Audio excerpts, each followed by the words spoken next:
Hey everybody, welcome back to JOJ. It is October 23rd, and this week in failure, we're talking about how failure doesn't in and of itself necessarily equal sin. So, I mean, there's lots of times that we can fail, certainly at life, but it truly wasn't, it wasn't a sinful failure in that. I think that that's something that when you say failure, we think of the big failures. You think of, usually the real big failures. Yeah, so, and there certainly are failures that are sins, but there are most definitely failures that are not. So the verse for this week comes from Hebrews 4:15, and it says, "For we do not have a high priest who is unable to sympathize with our weaknesses, but we have one who has been tempted in every way, just as we are, yet was without sin." So that's obviously referring to Jesus there, who was tempted in every way, but like us, he never failed. Yeah. he never did fail, never did sin. So no. And so that's kind of, as like it said, sometimes we, hear the word failed or failure, and we automatically think the real big things, and typically those include some kind of sinful nature, whether it's lying, cheating, steal, all the big things that you think of, and so on a daily though, we've talked about how, we can personally fail, we can fail, individually, different things, with kids or jobs or whatever, but today we kind of wanted to talk about something like we were last night, or I don't know, whatever. Last night we were trying to decide, because I was like, what's something that like we have, because I can say like what I've personally failed at. I can point out what he's personally failed at. She's good at that. But like I was like, what have we failed at something, together as a couple? I mean, we've been together 20 years. Yeah. Yeah, and we really married 18. So we really were looking at that, and I mean, as far as like something we've tried and ended up being successful, but one of the things that we realized that our first attempt at, we failed pretty miserable. Oh, it was bad. But yeah, so I was like, well, that's not really like a, teaching. Teaching, or and I was like, but that's real life. I mean, we were horrible at it. We thought we'd be good too. We did. I mean, we were like, this is, we've got this. How hard could this be? Yeah. So when we first, Abby was 2-ish, maybe not even 2 yet. 2 months. Oh, she was 2 months, wasn't it? Yeah. So I guess when I was pregnant, I traveled with you that year when I was pregnant with Abby, and we rented houses, stayed with a group of guys. So we houses to houses, and I was like, I think we should get a camper. Like, because, at that time, there were several families camping all the time. And, he's like, if y'all are going to travel full time, let's get a camper. Everything will be, because my first thought was like bathhouse. No, right. Like I think it was right after we'd been to Okeechobee and had to use the bathhouses. You were pregnant at that point in time. You were pregnant with Abby. We borrowed my dad's camper. Yes. A friend of ours stayed with us in it. Yes. Used the bathhouses. You were like, I ain't camping like this again, Jack. No, the biggest cockroaches were in that bathhouse. It was, ugh. Yeah. And like the hot water heater was on that. Remember, we have to light it, and every time the wind blew, it blew out. So pilot. It was, and then I was like, I think we should get a camper.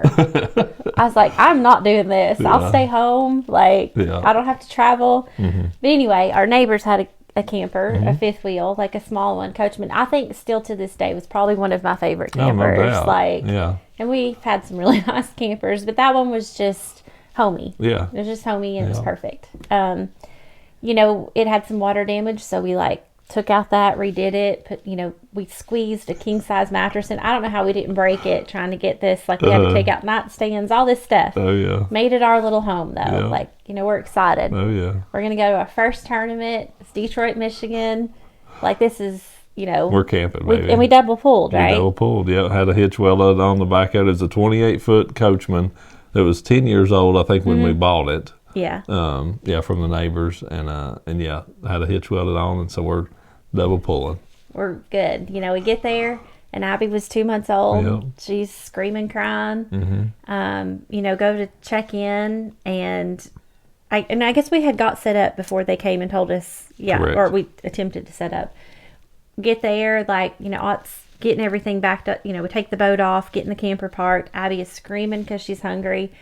And he's like, go plug in the power. And, of course, I flip the thing, get stung by a wasp, which I'm mildly allergic. So, like, not as bad as me now, apparently. But. Yeah, I don't have an EpiPen. So, so my finger, I'll never forget, because it starts swelling, and I'm like, I've got to take Benadryl. Well, Benadryl knocks me out. Yeah. So now we have a screaming 2-month-old that I take Benadryl. She's like screaming. I'm trying to feed her, but I'm like out of it at this point because it's already kicked in. Kind of get set up, and then they come and tell us we're going to have to move in 3 days. Because we're on the wrong spot. On the wrong side.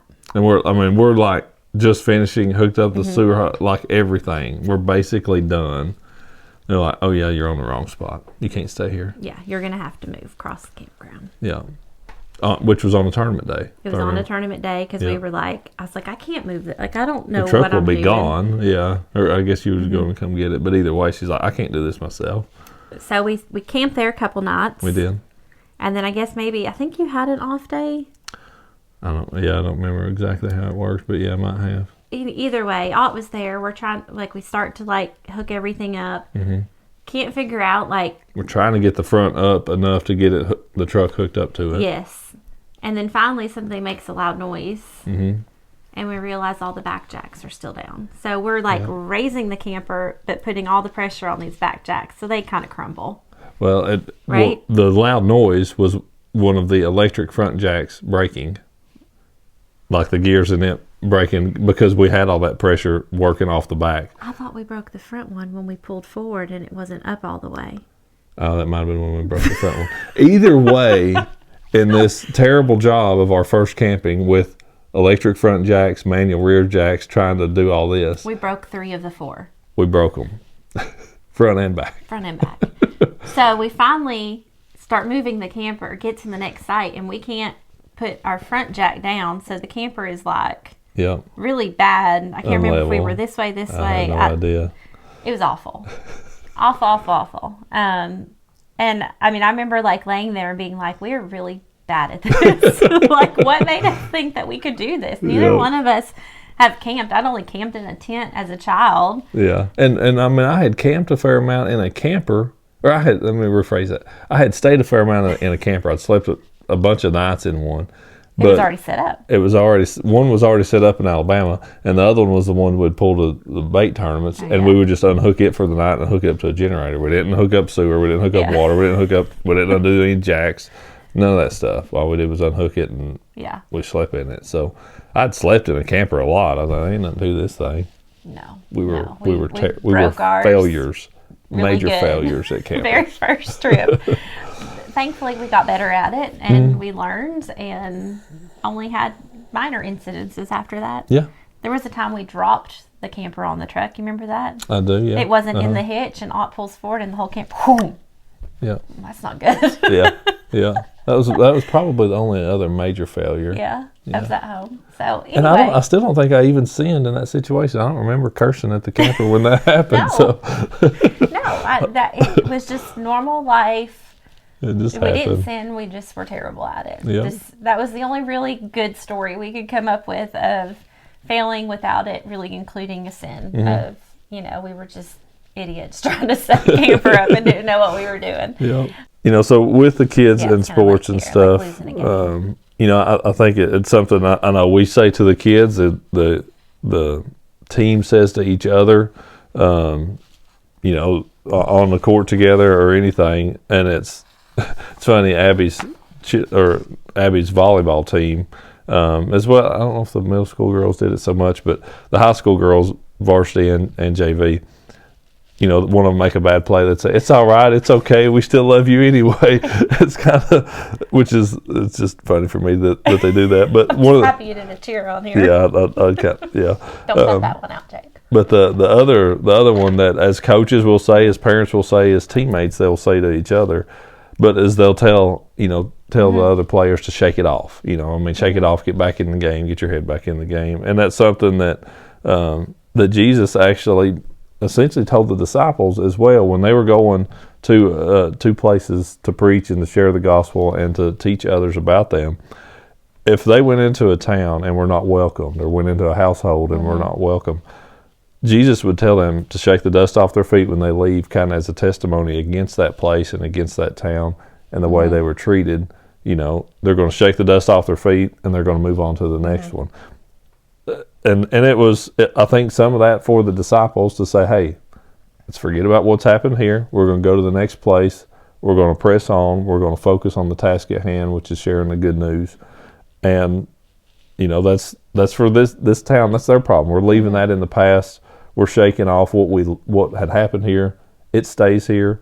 We're moving on to the next place, and we're going to press on. And as people who, who try to reach others for Christ, that's important for us to know that too.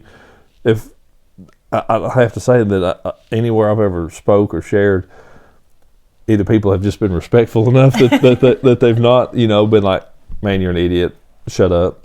Nobody's ever done that to me, not yet, and I'm thankful for that. But at some point in time, that's probably going to happen. And if it does, we're in good company because that's what they did to Jesus. Yeah. So, but yeah, I just thought it was funny reading through some of this stuff and how that came to mind, that Jesus told his disciples to, shake the dust off your feet if you're not welcomed in that town. Keep doing what you're doing. Keep working hard. And it's funny how so many things that we hear or see, most all of them have some type of biblical reference, whether they mean to or not. Yeah, exactly. That's when we were looking at that. I was like, it's true. It's something we say, but it's also something we can relate to when we fail. Is, okay, that sucked, but let's get up, shake it off, and keep going. Yeah, absolutely. So that's when we have failed, if that included a sin or if it did not, to stand up, get back up, get out of that failure, shake it off, and try again from there. So. Yep. All right, I think we will close out with that. You want to do the verse there? Yeah. Close out? So it is Hebrews 4:15. For we do not have a high priest who is unable to sympathize with our weaknesses, but we have one who has been tempted in every way, just as we are, yet without sin. All right, so we will see you all next week. Got one more episode left of Failure in October, and we will catch you then.